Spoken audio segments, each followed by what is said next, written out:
दोस्तों इस समय पे काफ़ी किसान भाई सब्जियां लगाते भी हैं और सब्जियों से अच्छा उत्पादन भी मिल जाता है। लेकिन सब्जियां लगाने का सही समय पता नहीं होने की वजह से उत्पादन तो अच्छा मिल जाता है लेकिन मंडी भाव अच्छे नहीं मिल पाते हैं। और जब तक सब्जियों से अच्छे मंडी भाव नहीं मिलेंगे तब तक उत्पादन भले ही आप कितना भी ले लो, ठीक से मुनाफा उन सब्जियों से नहीं ले पाओगे। पता ही नहीं होता है कि कौन सी सब्जी को किस समय पर लगाने पर सबसे अच्छे मंडी भाव मिल सकते हैं। अभी मार्च का महीना शुरू हो चुका है और इस समय पे काफ़ी किसान भाइयों की ज़मीनें जो है वो खाली होनी शुरू हो जाएंगी और काफ़ी किसान भाई हैं जो इस समय पे सब्जियों की खेती करेंगे।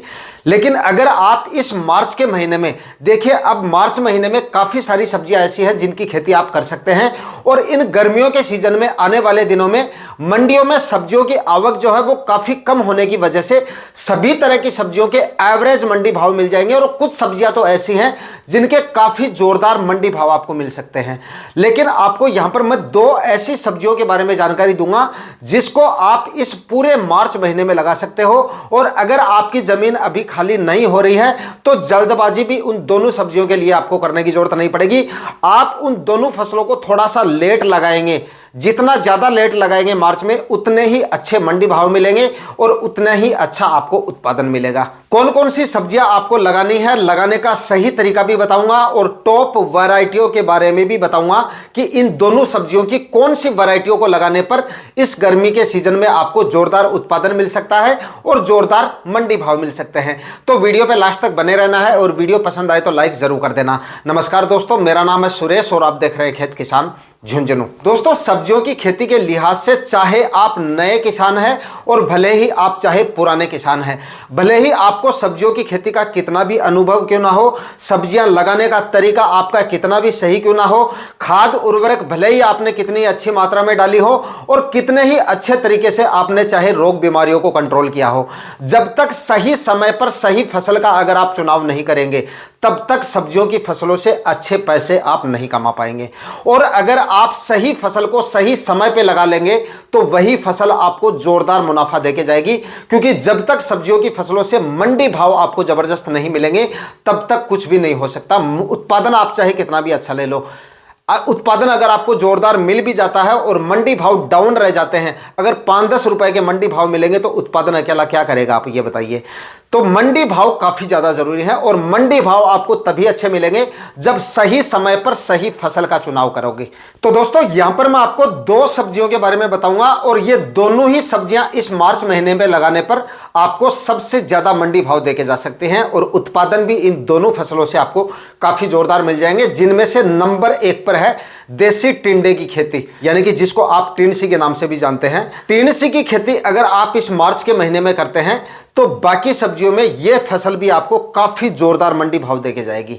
जब तक इसका उत्पादन आपको मिलता रहेगा तब तक इसके बढ़िया मंडी भाव आपको मिलते रहेंगे, काफी शानदार मंडी भाव मिलते रहेंगे।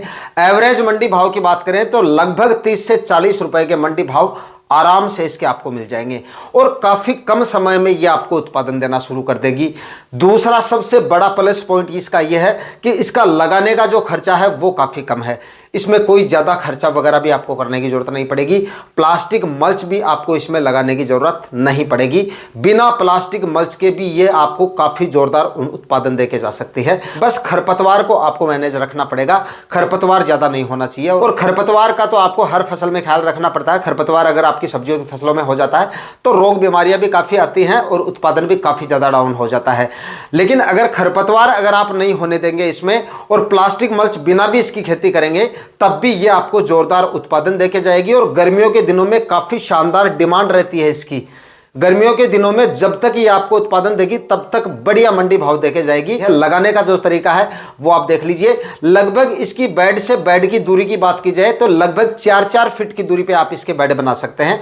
क्योंकि इसकी जो लताएं होती हैं वो ज़्यादा नहीं फैलती हैं, इतनी बड़ी नहीं होती हैं। तो 4-4 फीट की दूरी पर बेड बना लीजिए और आप चाहें तो 5-5 फीट की दूरी पर भी बना सकते हैं। 5 फीट से ज़्यादा रखने की जरूरत नहीं है। खाद उर्वरकों की बात की जाए तो अगर आपके पास गोबर की खाद है तो 1 से 2 ट्राली सड़ी हुई गोबर की खाद आप डाल दीजिए और 30 से 40 केजी पर एकड़ के हिसाब से इसमें आप डीएपी खाद कार्ड में ले लीजिए और लगभग 20 केजी इसमें आप म्यूरेट ऑफ पोटाश ले लीजिए। लगभग 15 से 20 केजी यूरिया खाद आप ले लीजिए। आखिरी कल्टीवेशन करने से पहले ये सारे खाद उर्वरक जो मैंने आपको बताया है मिश्रण तैयार करके जमीन में डाल दीजिए और उसके बाद में आखिरी कल्टीवेशन कर लीजिए। लगभग 2 से 3 कल्टीवेशन करके जमीन को एकदम समतल और मिट्टी को एकदम भुरभुरा करके 4-4 फीट की दूरी पर या 5-5 फीट की दूरी पर बेड बना के आप इसकी खेती आराम से कर सकते हैं। तो 4 से 5-5 फीट की दूरी पर आपको इसके बेड बनाने हैं और प्लांट से प्लांट का डिस्टेंस आपको रखना है 1 फीट, यानी कि 1-1 फीट की दूरी पर आपको बीजों की बुआई करनी है। इस तरह से आपको इसकी खेती करनी है और उसके बाद में बीजों की बुआई होने के बाद में इसमें ना ही तो आपको ज्यादा फर्टिगेशन वगैरह करने पड़ेंगे और ना ही ज्यादा स्प्रे लेने पड़ेंगे। आप अपनी सुविधा के हिसाब से 1-2 फर्टिगेशन जरूर कर सकते हैं, अदरवाइज इसमें कोई ज्यादा फर्टिगेशन वगैरह की जो है वो जरूरत नहीं पड़ती है। रस चूसने वाले कीटों के लिए 1-2 इंसेक्टिसाइड और फंगिसाइड का शुरुआत में आप जो है स्प्रे कर लीजिए। और फ्रूट फ्लाई का अगर थोड़ा बहुत अटैक होता है इसके लिए फ्रूट फ्लाई ट्रैप आप लगा दीजिए या कोई इंसेक्टिसाइड भी यूज कर सकते हैं। और दोस्तों देसी टिंडे के बीज का जो खर्चा है वो भी काफी कम होता है, काफी कम खर्चे में आप इसका बीज खरीद सकते हैं। सब्जियों में सबसे सस्ता बीज आता है देसी टिंडे का। लगभग इसके बीज की कीमत की बात करें तो 50 ग्राम का पैकेट 100 से लेकर 150 के आसपास आपको आराम से मिल जाएगा। अच्छी वैरायटियों की बात की जाए तो सागर कंपनी की नरेश वैरायटी आती है देसी टिंडे की, इस वैरायटी का आप सिलेक्शन कर सकते हैं। और दूसरी जो वैरायटी है वो माहीको कंपनी की माही टिंडा के नाम से आती है, इस वैरायटी का सिलेक्शन कर सकते हैं। और दोनों ही कंपनियों की एक वैरायटी आपको लगभग 150 रुपए के आसपास मिलेगी और दूसरी वैरायटी आपको लगभग 50 रुपए के आसपास मिल जाएगी। अगर इन दोनों वैरायटियों का सिलेक्शन करते हैं तो काफ़ी शानदार वैरायटी है, उत्पादन भी अच्छा मिलेगा, उत्पादन की क्वालिटी भी अच्छी मिलेगी और कम खर्चे में इन बीजों को आप खरीद सकते हैं। इसके बाद में दोस्तों अगली फसल की बात की जाए तो अगली जो फसल है वो है लौकी की खेती। इस मार्च के महीने में जो किसान भाई लौकी की खेती करेंगे उनको भी इसके मंडी भाव काफ़ी जोरदार मिल जाएंगे। और लौकी की आप इस समय पे गर्मियों में जितनी पछेती खेती करते हैं मंडी भाव इसके उतने ही अच्छे आपको मिलेंगे। मार्च में भी कर सकते हैं और अप्रैल महीने में भी कर सकते हैं। लौकी को अगर आप अप्रैल के आखिरी सप्ताह में लगाएंगे तो देखिए ग्रो होने में थोड़ी सी मुश्किलें तो आपको होंगी क्योंकि टेम्परेचर उस समय पे काफ़ी ज़्यादा बढ़ जाते हैं। सिंचाई वगैरह का भी आपको मैनेजमेंट अच्छा रखना पड़ेगा, थोड़ी सी सावधानी आपको जरूर रखनी पड़ेगी, लेकिन मंडी भाव आपको काफ़ी जोरदार मिल जाएंगे आने वाले सीजन में। तो मार्च महीने में भी आप इसकी खेती कर सकते हैं और अप्रैल माह में भी लौकी को लगा सकते हैं। अप्रैल माह में लगाएंगे तो और भी अच्छा मुनाफा आपको ये देखे जाएगी। लेकिन अगर मार्च महीने की बात की जाए तो फिलहाल आप 20 मार्च के आसपास इसको लगा लीजिए। आने वाले दिनों में काफ़ी जोरदार मंडी भाव ये फसल आपको देखे जा सकती है। लास्ट ईयर भी मैंने काफ़ी किसान भाइयों को बताया था और लास्ट ईयर जिन किसान भाइयों ने मार्च और अप्रैल माह में लौकी लगाई थी लगभग 50 रुपए के आसपास मंडी भाव उन किसान भाइयों को मिले थे।